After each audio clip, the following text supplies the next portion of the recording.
Hello and welcome to Jamaica Magazine. I'm Adrian Atkinson. We worry about what a child will become tomorrow, yet we forget that he or she is someone today.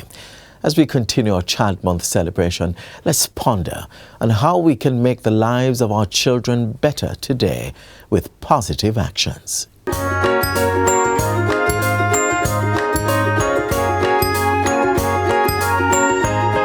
All children deserve positive parenting. Why not pamper us? Be patient with us. Make time to teach us and, of course, play with us. Celebrate milestones with us and don't forget to be our #1 supporter. Do all these things and practice positive parenting today.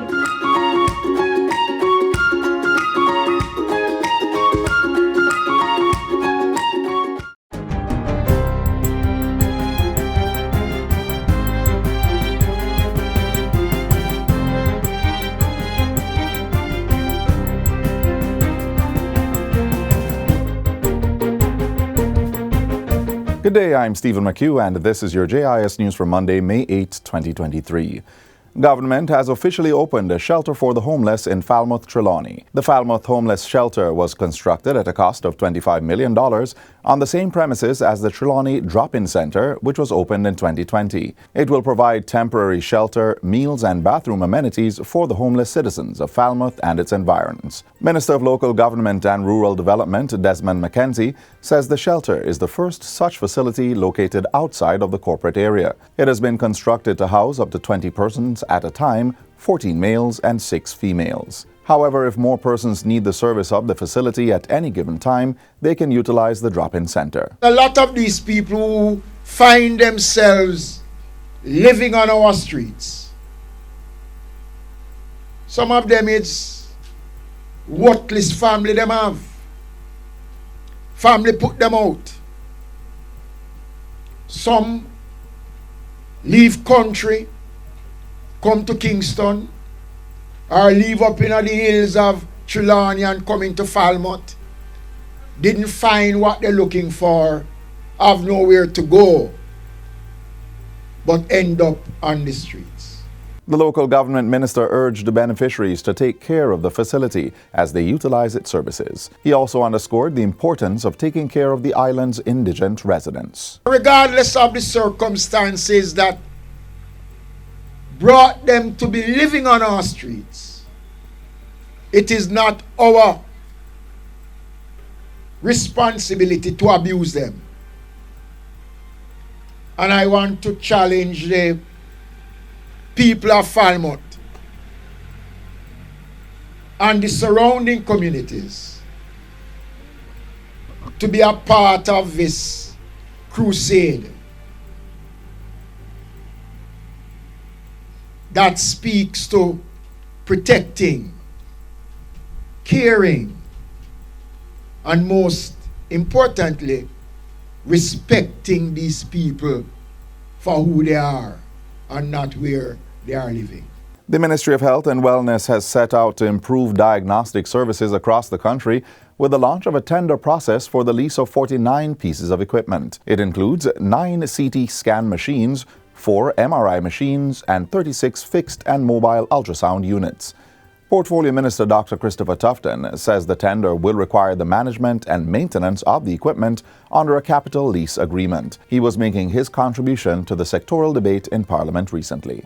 This, Madam Speaker, will be the first time that the Ministry has embarked on a comprehensive, holistic approach to diagnostic services in the public health system.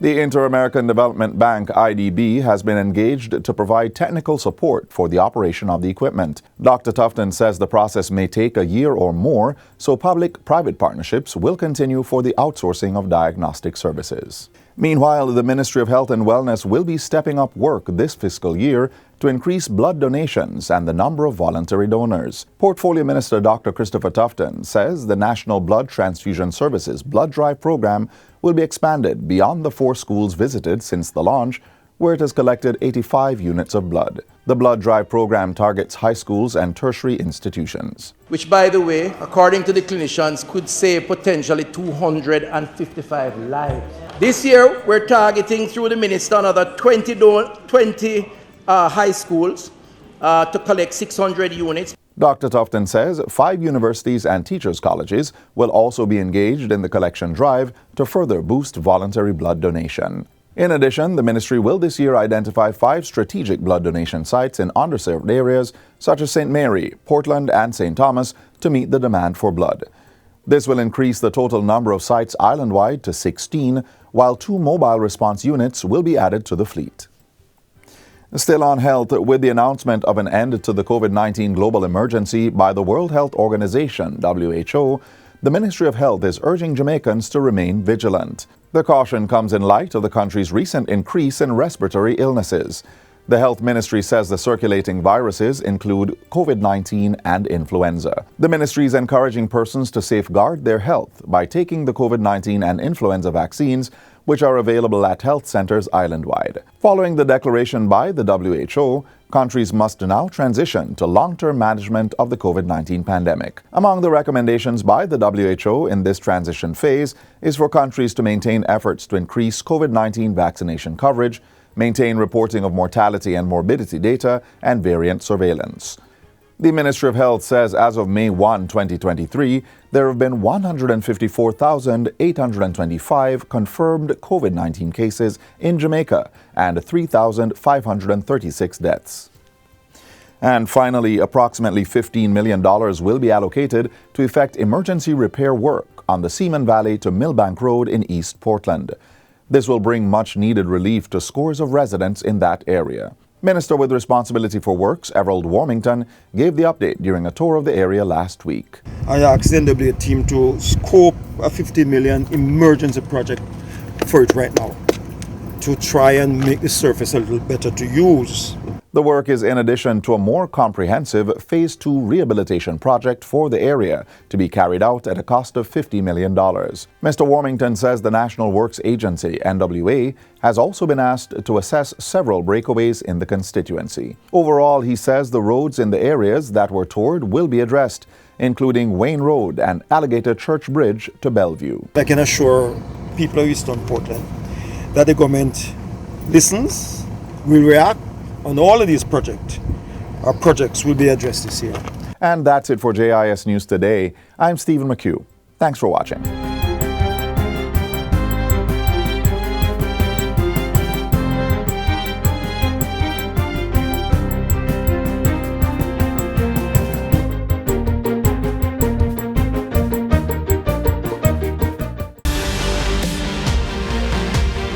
Yes, walk right over there and drop it in the bin.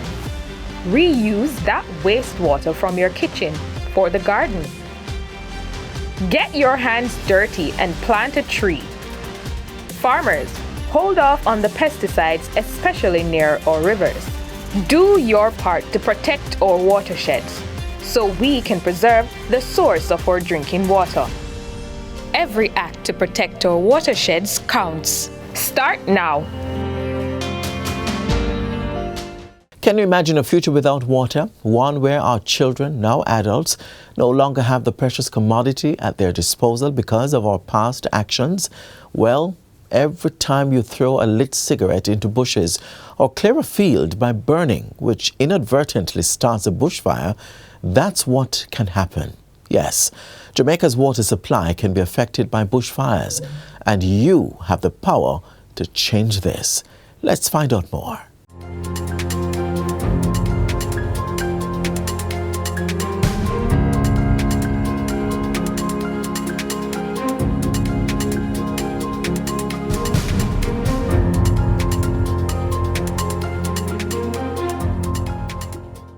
Unplanned fires that burn in natural areas such as forests, grasslands, and savannas are called bushfires.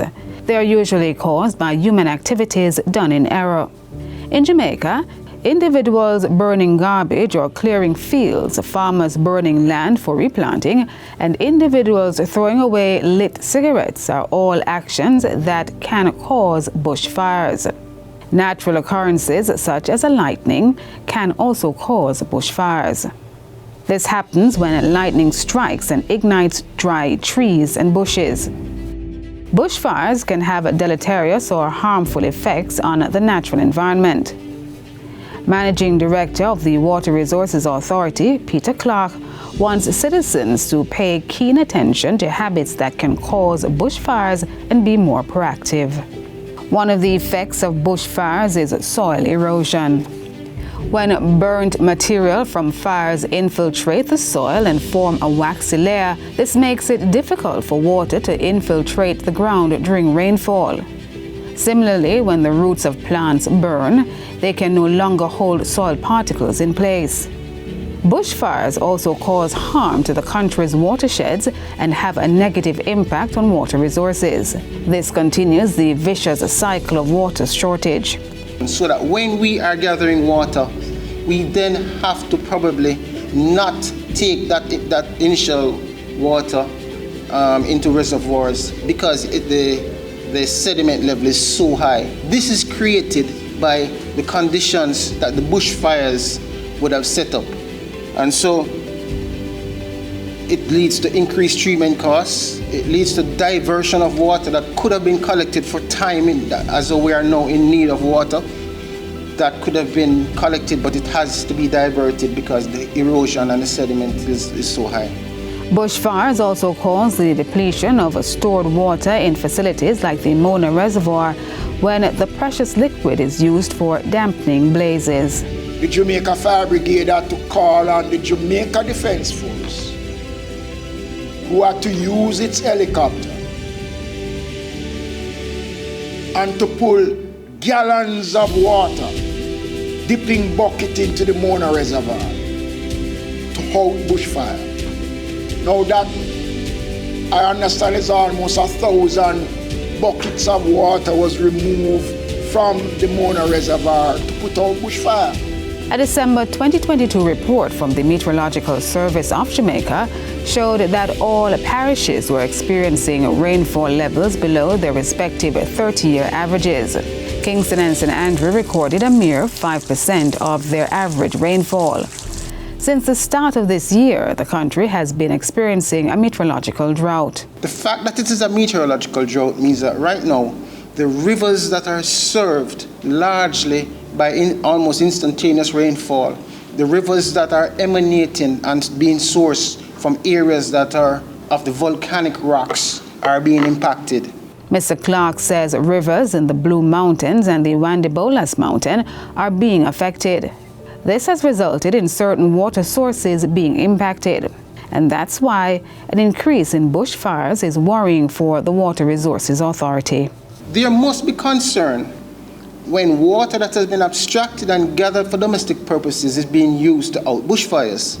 We have a very serious and strong concern about that. To minimize the risks and ensure that precious resources are used for their intended purpose, it is important that citizens do not carelessly light and leave fires unattended.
Food security in a changing world affected by climate change is a real concern.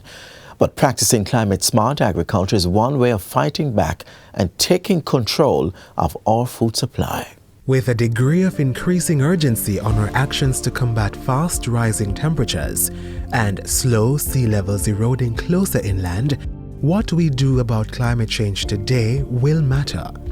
The effects of climate change are far-reaching, and food security is one of the areas affected.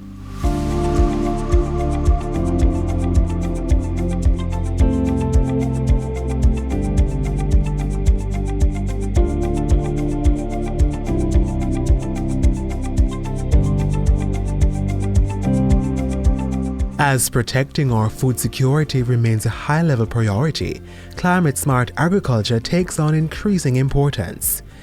This way of harvesting food uses better farming practices to reduce its contributions to greenhouse gas emissions, while increasing production output.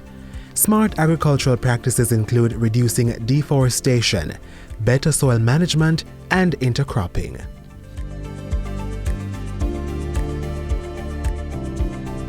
Climate-smart agriculture practices are intended to achieve three major outcomes. 1. Increased productivity. More food is needed to feed the global population as it continues to grow exponentially.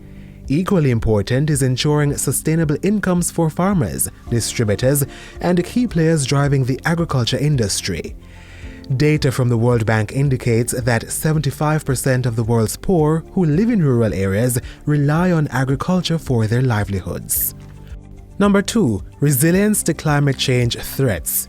Increasing severe weather conditions caused by a warmer Earth means more drastic impact on agriculture output. To prevent this from happening, farmers can implement these practices, changing crops and livestock to ones better suited to the climate, and using technology to develop resistant variations of foods such as rice and bean plants. 3. Reduce greenhouse gas emissions caused by farming inputs such as fertilizers. Sharply reducing the use of fertilizers that produce gases such as carbon dioxide and nitrogen through crop rotation practices is one green-checked option. To truly practice proper climate-smart techniques, the dialogue must be tailored to the different climate experiences across the world. In Jamaica's context, areas of major concern include the island's vulnerability to hurricanes, flooding, and droughts. The government has been implementing several programs at the community and national levels in partnership with regional and international agencies. The mission is to build climate resilience in Jamaica's agriculture sector. We are investing $230,000 US in partnership with the Caribbean Agricultural Research and Development Institute, CARDI, for a pilot program on climate resilience, on the expansion and upgrading of seed storage facility at the Bodles Research Station. This is important. This facility is going to house the best quality seeds, including our own seed source from locally developed and indigenous landrace types for vegetables, cover crops, field crops, and legumes. The Bodles Research Station is just one aspect of Jamaica's strategic plan to ensure sustainable crop production through proper seed storage. Planting crops conducive to the rainy and dry season is another climate-resilient food security measure. Our goal is to encourage our farmers to plant more, but not just to plant more. We want to plant the heat and drought-tolerant varieties of crops, such as cassava, which are more suitable for our climate. In the fisheries sector, several fish sanctuaries have been declared and fish farmers trained. Meanwhile, the Jamaica Forage Club recently partnered with the United Nations Development Programme UNDP to train 600 youth farmers and fishers on how to utilize agriculture practices that will withstand climate change and how to recover quickly from its impact. The 6-month pilot project will run from September 2022 to February 2023. A major part of implementing smarter farming practices is the collaboration of all partners involved in this sector. As more information emerges, followed by more robust action on climate change policies from countries across the globe, the agriculture sector will be in a better position to meet the food production demand.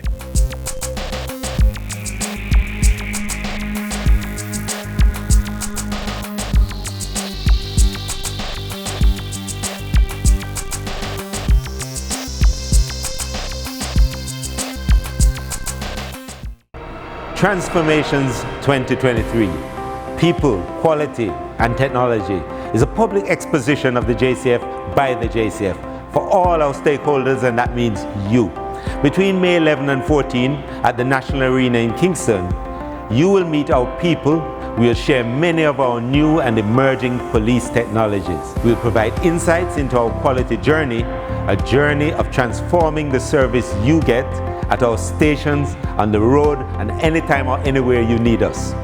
We'll demonstrate to you how we are building how we are transforming, and how we are improving to serve you better.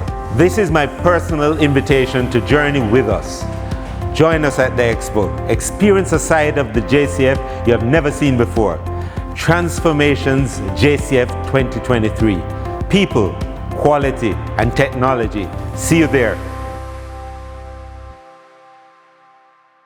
American statesman and abolitionist Frederick Douglass believed it is easier to build strong children than to repair broken men. And that's why adults must be aware of how they act around children in their homes and communities. Lived experiences of violence, including gender-based violence, can negatively affect children. But there is support for victims affected by gender-based violence.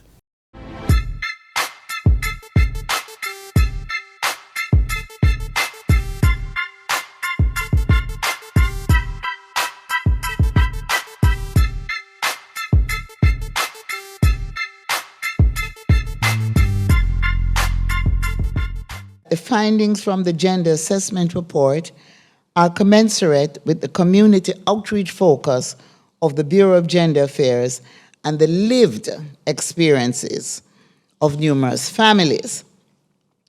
The report highlights data produced from the Bureau of Gender Affairs and Statin, which show that 1 in every 4 Jamaican women experience physical violence from a male partner.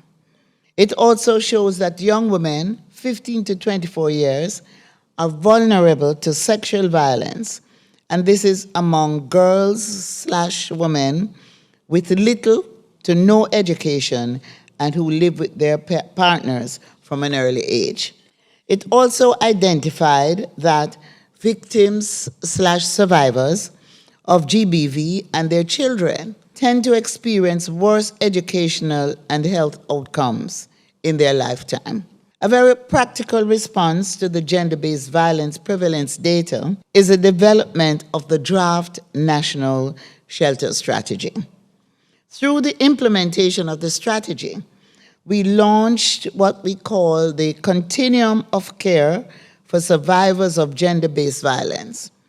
And this clearly outlines the roles and responsibilities of the participating organizations or agencies to ensure the seamless process for care of the victims. A memorandum of understanding was signed between specific ministries, departments, and agencies to aid in this initiative. So from the moment we get the call through to taking that victim or survivor to a safe place, there is a seamless pathway between the agencies and the entities that are involved in that process. The Bureau of Gender Affairs is in partnership with the Spotlight Initiative to coordinate the implementation of the National Shelter Strategy.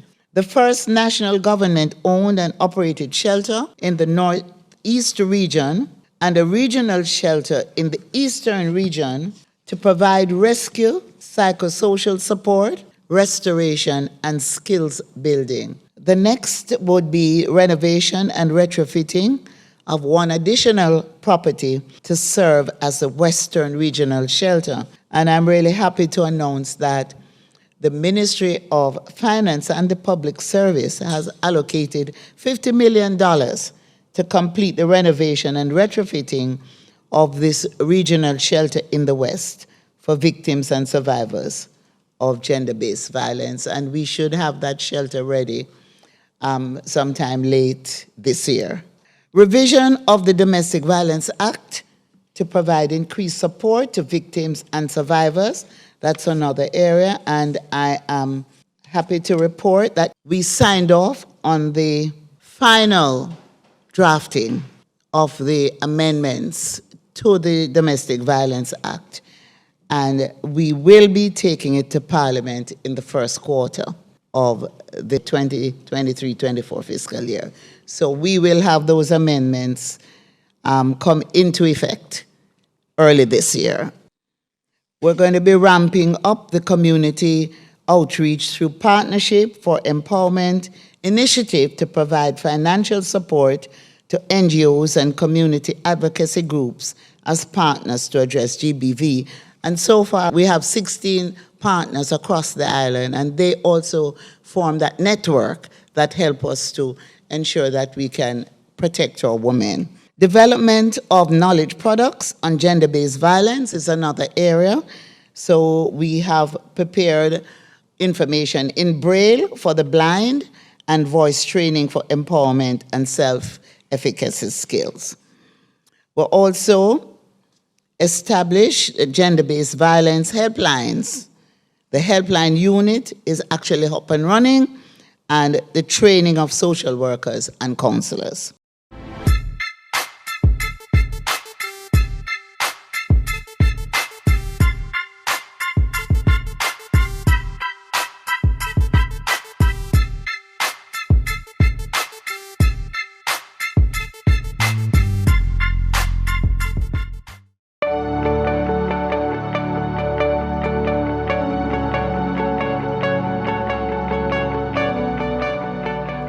I want to make it clear that the funds provided by the government for the chucking of water, the water that the government is providing must be provided to the consumers free of cost. There is no charge associated with the chucking of water.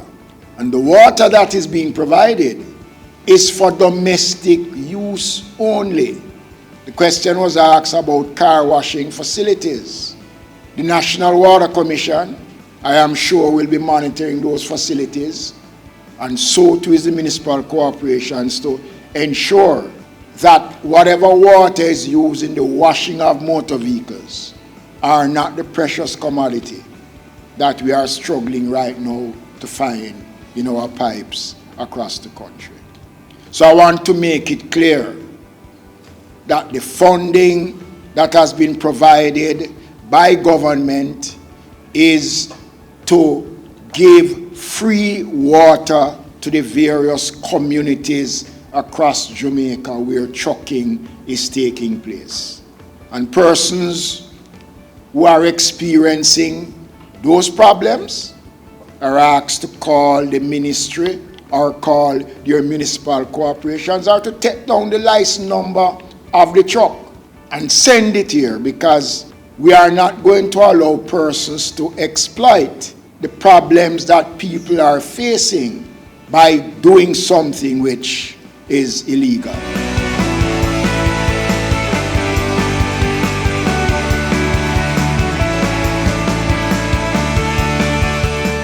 Thank you for being with us today on Jamaica Magazine. As you join us again tomorrow for another interesting journey, remember these poignant words from former South African President Nelson Mandela.